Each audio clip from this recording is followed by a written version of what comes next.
Do you know how good you have to be to win once on the PGA Tour? Oh, yeah? You know how hard it is to win 5 times? Or 8? 9? Keep going. Wow. How about 12? How does 17 grab you? 17? Wow. Try 42.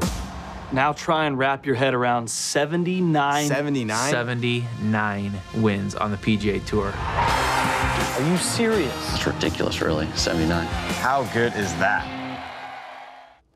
That's a pretty cool promo from the PGA Tour, and a pretty cool group they have for the first couple rounds in the Farmers Insurance Open. Tiger Woods, Dustin Johnson, Jason Day. The party starts 1:40 Eastern Time on Thursday. So, Billy, as we go tee to green with Tiger Woods this week, what are some of the most memorable iron shots from the 14-time major champion? Well, you start out at Phoenix, 1997, the par 3. We always talk about that par 3 and what it provides. And, you know, a much thinner Tiger Woods, but the people around the green, watch them explode when that goes in. And how about that reaction?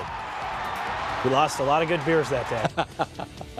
Let's pick it up now in 2000. Well, this is at AT&T, 15th hole. Able to get it to grab quickly, work it down the slope. That was a major charge at the end. So watching that live, took a little sick day from school. This one you called, Canadian Open. Yeah, speaking of live, I was right there, over 200 yards, 6-iron. He and Grant Waite just outlasted the field by miles, and this Tiger one's wins. Absurd. That camera lens doesn't even do justice how dark it was at the WGC Bridgestone. No, it's amazing. There were headlights out there, and to hit it 3 feet from the hole, yeah. That was his approach on 18. How about this? 0-2 PGA champion. This was ridiculous. This was at Hazeltine. You can see the flags, the left to right wind. I did not even see this shot. I was there. I did not see that route right there. And he puts it on the green. He has a chance for birdie. You had a pretty good seat for this one. Right behind him. Hit 2 drivers all week at Hoyley. This was a 4-iron. And you know what happens. That was on the 14th hole, and what a performance he put on that week. A very baked out Hoylake, and then 2012 Honda Classic. This was super aggressive, and it paid off. Shot 62, and you don't go right of that pin on the 18th hole at PGA National. It's just a ridiculous line. Well, he does. Yeah, he unless does. you're Tiger Woods. Yeah, those were some great shots, George, and just to be a part of it, I mean, it was fascinating, and to be out there, unbelievable. Heck of a ride. Let's shift the focus to this week. What are Tiger's keys for his iron game at Torrey? Well, you heard Todd Lewis talk about the soft conditions, and you know, they may play the ball up. And if they do, and he finds the fairway, I think with the softness of the greens, I think the key for Tiger is that he's really going to have to understand controlling the spin on the golf ball. He spins the ball a lot. I think when he became the class player, the 14-time major champion, was when he understood that hitting it the correct distance was the most important. And I think that's what he's going to have to do this week, because you're going to have the soft greens, you're going to have to minimize the spin on the green, and if he can do that after finding the fairway, the putter, from what I saw in the Bahamas, is pretty good. And it's a little different rough they're facing this week compared to what they saw the last couple weeks at the Sony Open Career Builder Challenge. You don't want to be in the rough. And it's wet, and down at the bottom, those stalks of grass, it's going to grab. So, yeah, by all means, keep the ball in the fairway. That's for sure. Well, tomorrow on Golf Central, our Tee to Green looks at Tiger Woods, and it continues with an in-depth analysis of his short game, including a look back at his most recent struggles to save par, his keys to success in 2017, tomorrow on Golf Central.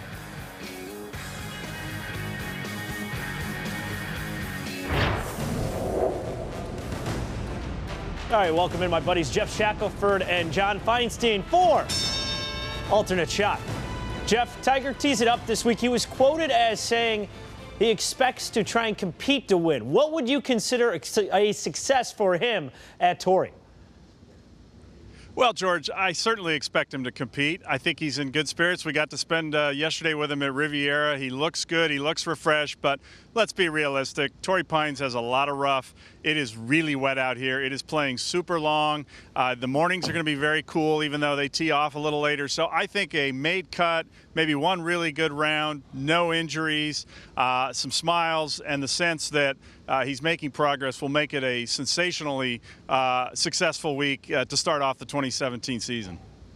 George, this is the first I've heard that Tiger's playing this week, so I'm a little baffled as to what to say. I think making the cut should be expected. Tiger Woods is rested. He loves this golf course. He won his last major championship on this golf course. I don't expect him to win. If he finished in the top 20 or 25, I wouldn't be surprised. The question is going to be, over the next 5 weeks, can he withstand playing 4 of those 5 weeks, and can he get to a point where he is able to contend when he gets to Augusta? Because that's what really matters. John, weren't you heartened by his humility yesterday and acknowledging the fact that this is a concern for him playing this much golf?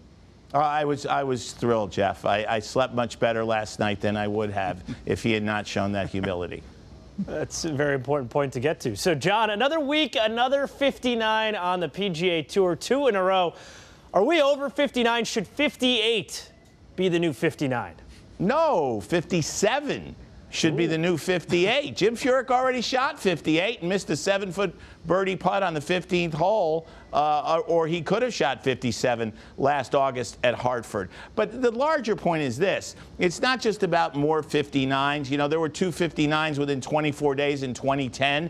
Paul Goydos and Stuart Appleby with a 60 thrown in there, as with Kevin Kisner shooting 60 in between these 2 59s. I think the issue is more about the PGA Tour is, for the most part, not this week in San Diego, but for the most part, setting up golf courses too easily. I was told there was no rough at all at Waialae. Well, if you have no rough and no wind, of course guys are going to shoot ridiculously low scores, and the Tour wants low scores because they think that makes their players look better. Well, that's just not true, John. The Tour staff wants variety. Are you working for the Tour now?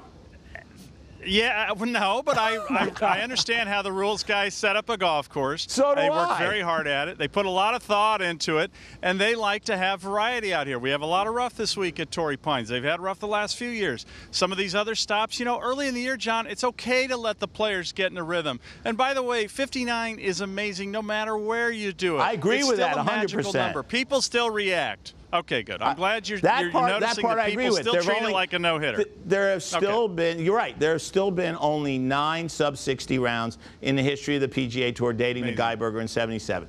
Agree with you on that point. But please don't tell me, and I know the rules guys as well as anybody, please don't tell me that when they set up a golf course at Waialae with no rough, when there's no wind, that they're looking for variety. Now, the Bob Hope courses have always been easy, or Career Builder, whatever it's called nowadays. I get that, but there are far too many events on tour where the winning score is 20 under par. I'm not saying you shouldn't have some of them, but we don't need it week after week. And by the way, the last I looked, Hartford isn't on the West Coast.